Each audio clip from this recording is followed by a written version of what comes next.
নমস্কার প্রিয় দর্শক বন্ধুরা, আমি উজ্জ্বল কর। আপনারা দেখছেন U24 নিউজ বাংলা। সিপিএম এর 27তম পশ্চিমবঙ্গের রাজ্য সম্মেলন প্রকাশ্যে হুগলির ডানকুনি স্পোর্টিং ফুটবল ময়দানে। এই সম্মেলনে উপস্থিত ও বক্তব্য রাখেন সিপিএম নেতা প্রকাশ কারাত, মোহাম্মদ সেলিম, দেবলীনা হেমব্রম ও মীনাক্ষী মুখার্জি। এই অনুষ্ঠানে সভাপতিত্ব করেন দেবব্রত ঘোষ। এই সমাবেশের মধ্য থেকে বিশেষ বক্তব্য উঠে আসে আগামী দিনে দলকে কোন পথে এগোতে হবে এবং কি কি কৌশল গ্রহণ করতে হবে, তবে শাসক দল এবং কেন্দ্রীয় দলকে হারাতে পারা যায়। বিশেষ আলোচনাও করেন। সেই সঙ্গে দেখা যায় প্রকাশ্যে শাসক দলকে ও বিজেপির দলকে বিভিন্নভাবে আক্রমণ করতে বিজেপিকে লক্ষ্য করে যেমন মানুষের মধ্যে জাতপাতের ভেদাভেদের কথা তুলে ধরেন এবং শাসক দলের আরজি করে ঘটনাকেও তুলে ধরতে ছাড়লেন না কেউ। সেই সঙ্গে কেন্দ্রীয় সরকারের যে কৌশলের মানুষের মধ্যে জাতকে বিভক্তি এবং দাঙ্গাবাজ ধর্ষণকারী কোনো রকম প্রশ্রয় পাবে না, তা প্রকাশ্যেও বলেন। এছাড়াও প্রকাশ্যে সাংবাদিকদের শান্ত মেজাজে আক্রমণও করেন। এছাড়াও আরো কি বলছেন প্রকাশ্যে সমাবেশে এবং সাংবাদিকদের সামনে সিপিএম নেতা প্রকাশ কারাত কি বলছেন সরাসরি শুনে নেব। প্রিয় দর্শক বন্ধুরা, আপনারা জানতেও দেখতে অবশ্যই চোখ রাখুন উজ্জ্বল করে রিপোর্ট U24 নিউজ বাংলার পর্দায়। 25-এর মঞ্চ থেকে বলছি, 26-এর ভবিষ্যতের কথা, বাংলার ভবিষ্যৎ, দেশের ভবিষ্যৎ, এবং সেখানে দাঁড়িয়ে আমাদের অনাগত ভবিষ্যতের কথা, নতুন প্রজন্মের কথা, তাদের ভবিষ্যতের কথা। এবং সেটা করতে হলে আমাদের তার খেলা হবে বলতে পারবো না, আমাদের মানুষ নিয়ে খেলা শিখতে হবে। কারণ মানুষের কাছে যেতে হবে, একটা এলাকায়, একটা অঞ্চলে, একটা পাড়ায়, একটা মহল্লায়, বিশেষ করে যারা যারা আছেন সেই সিদ্ধান্তে আমরা নিয়েছি। তার জন্য আমরা প্রজেক্ট বোর্ড তৈরি করেছি।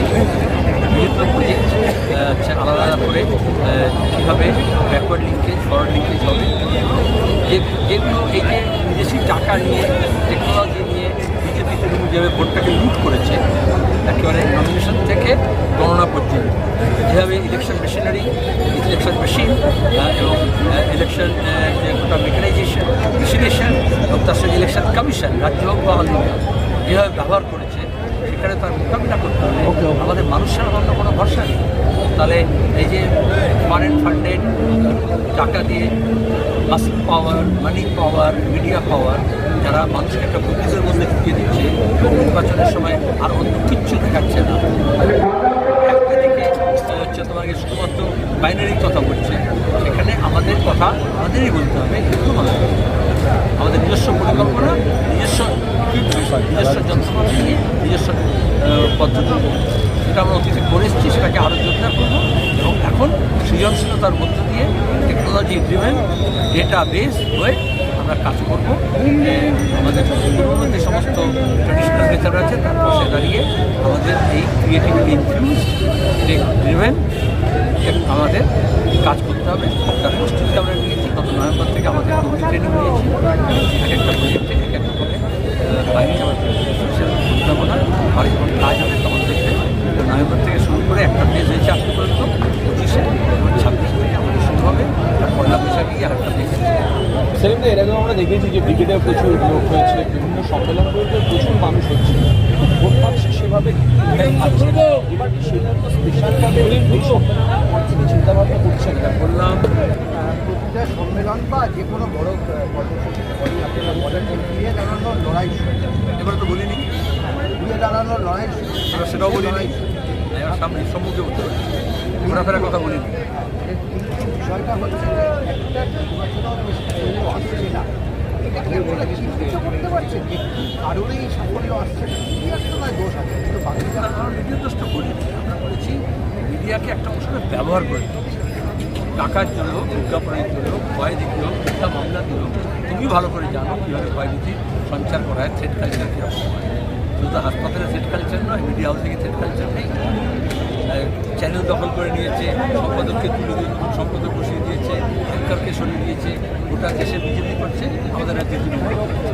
সেখানে দাঁড়িয়ে তাই তো দোষ দিচ্ছিলাম, তাদের কিন্তু সলিডারিটি এক্সপ্রেস করছে, প্রেস ফ্রিডমের কথা বলছি। আর আমরা আমাদের যে ত্রুটি দুর্বলতা আছে সেটাকে আমরা আগে চিহ্নিত করেছি, চ্যারিটি বিগিন, তারপর সেটাকে দূর করেছি, তারপর সবটা দূর করতে পারিনি সেটাও বলেছি। সেই প্রক্রিয়ার মধ্যে দাঁড়িয়ে আমরা কিছু আমাদের ক্যাপাসিটি তৈরি করার চেষ্টা করছি। তারপর আমরা ফরওয়ার্ড লুক, ভবিষ্যতের বাংলা, ভবিষ্যতের দেশের জন্য, আমাদের মানুষের ভবিষ্যৎকে বাঁচানোর জন্য, অনাগত ভবিষ্যৎকে বাঁচানোর জন্য আমরা ভবিষ্যতের উপযুক্ত পার্টি গড়ে তুলছি।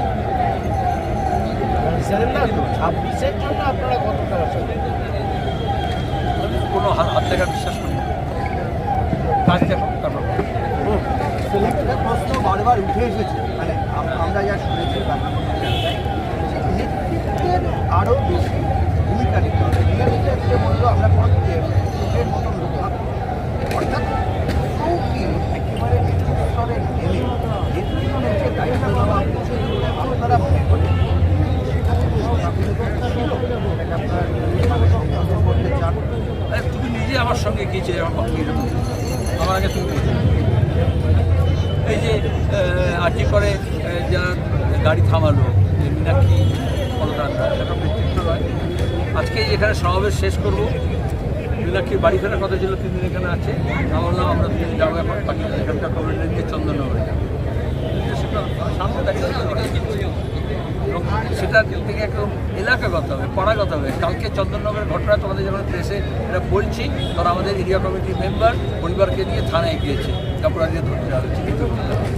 এটাই তো কাজ, সে কাজটা তো হচ্ছে, সেই কথাই বলছি। এটা অতীতের কথা, আজকের কথা বলবো। এখন আজকে বিজেপি এসে নাটক করতে পারে, কিন্তু কালকে তো সিপিআইএমের এরিয়া কমিটির মেম্বার যখন আমাদের এখানে সম্মেলন চলছে, তখন থানায় নিয়ে গেছে বলে।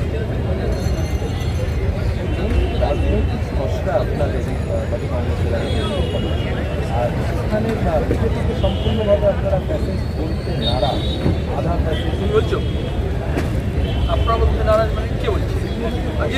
তুমি বলছো কে বলছে? কে বলছে জিজ্ঞেস করছি।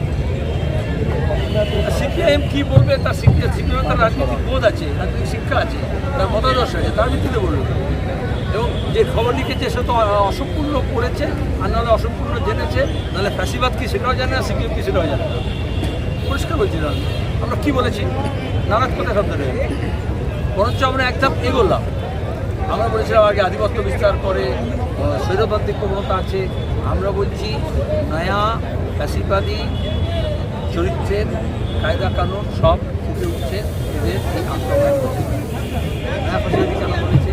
কারণ হিস্ট্রি ডাজ নট রিপিট। জার্মানির যে নাৎসিবাদ ছিল, মুসলিমের যে ফাঁসিবাদ ছিল, সেটাকে এই দেশের, কারণ কমিউনিস্টদের ধ্যান ধারণা প্রত্যেকটা দেশে প্রত্যেকটা সময় সেখানকার স্থানীয় অনেকগুলো ফ্যাক্টরি করে তার ফ্যাসিবাদে একটা চলতে হয়।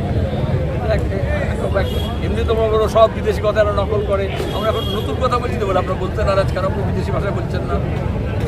অবশ্যই বিজেপি, গোলওয়ালকার, এডগেওয়ার, ওরা নাৎসি এবং ফাঁসিবাদের দ্বারা অনুপ্রাণিত হয়েছে এবং তারপরে তারা সেখান থেকে শিক্ষা নিয়ে তারা গড়ে তুলেছে।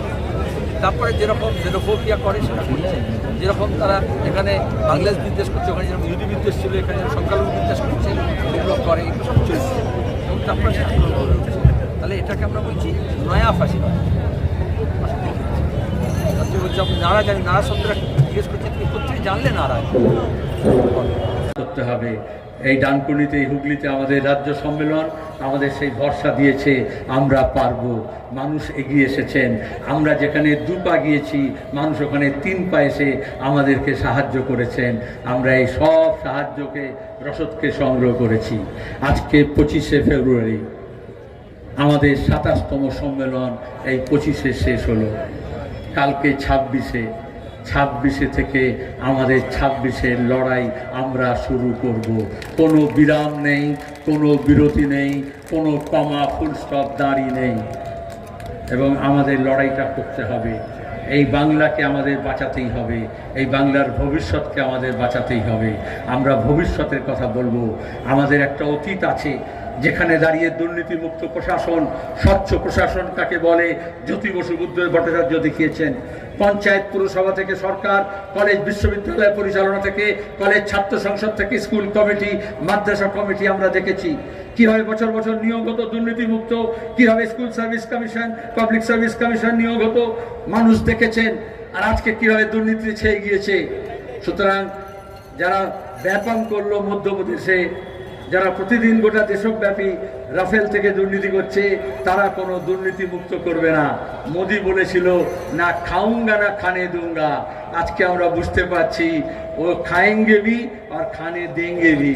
সুতরাং যদি লড়তে হয় আমাদের লড়তে হবে, সেই শপথ আমাদের নিয়েছি আমরা। সে লড়াই আপনারা সাথ দেবেন। হবে লড়াই, পেছনে যারা আছে হবে লড়াই। এই লড়াইয়ের শপথ আমরা নিয়েছি।